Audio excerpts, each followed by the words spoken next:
We start with the most basic code in C++. The first line has first word as include. It is for telling the computer to bring something in. That something is the header file. There are numerous header files in C++. Right now we are using IOStream header file, that is input output stream. That IOStream is actually a code already written and you don't have to write it again. You don't have to define it again. We just bring it in simply. That hashtag symbol tells that it is a special instruction. It is a command that runs before the actual code compiles.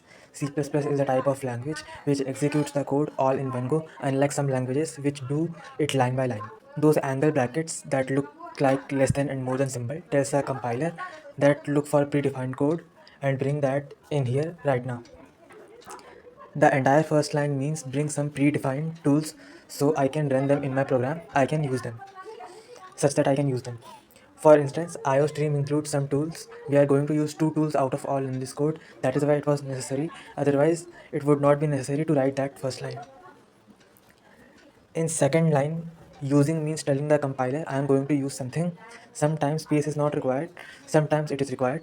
Sometimes it is not required, but for i's we give space. Here space is required because using and namespace are two different words. We are going to use cout and endl just in few moments, but cout and endl are not something independent. First of all, they are part of IOStream, and secondly, even in IOStream, their full name is std one colon then second colon, everything without space. Then you have to write cout, everything without space, and the second name is std colon and L. Semicolon in second line simply means that this statement ends here. It is required in almost every line of C++. It is for termination. The entire line gives access to built-in tools without typing them again and again. Otherwise, you would have to type std colon 10-20 times if you use those very common functions 10-20 times. Just one unfunny joke, error on third line. Meanwhile, third line is empty. Actually, here empty line doesn't matter. In C++, it doesn't matter. It is just for the eyes to avoid confusion. In fourth line, we will be ending our program with 0, which is an integer. So we will write int right now in advance. Why not anything else? Because right now it only requires an integer. We will later see why not any other integer instead of 0. Short answer that it is a convention, just simple convention. These brackets, as you can see, what makes main a function. Main is required in every program of C++ for beginning the program. This is where the program starts running. Those above lines were just for including future things. You have to tell the computer from where your program actually starts. We write int main and brackets, another type of bracket which you can see in every program because the computer needs to be told every single time exactly where the program should start, even though the starting point is always named the same thing. Similarly, later the program will end with that another bracket which you can see. The type of bracket I am talking about is appearing in front of you because there are 3 types of brackets, and you will see later that it will end with a third bracket, as there are three types of brackets, so it will end with a third bracket. In next line, cout is character output. It tells the computer to display the following. The following is the text which says this is first video of tutorial series or something like that.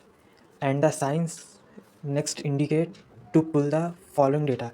The data is within these quotation mark. You can write anything in these quotation mark what you want to display.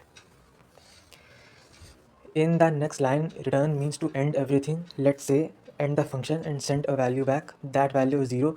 If it was any other whole number, then the program would still run, but the compiler will say it is unsuccessful even though nothing is wrong really. So we should simply use 0. Now here you can see that the third bracket, it resumes fourth line and really ends everything. Let us see the output. Now let me add hello and a full stop. This is what I meant.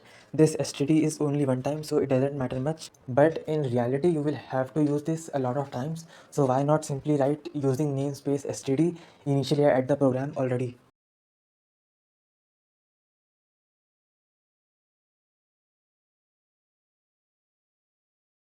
/n is for next line to tell the computer to give a break and start from next line. Remember to use the correct slash sign. It is opposite of the usual one. Let us see how to write a comment in C++. There it goes. Just remember to close it, otherwise everything after that will be counted as comment. And secondly, simple words in C++ means nothing and will give you an error. The comment part is self-explanatory, as you can read what I have written there.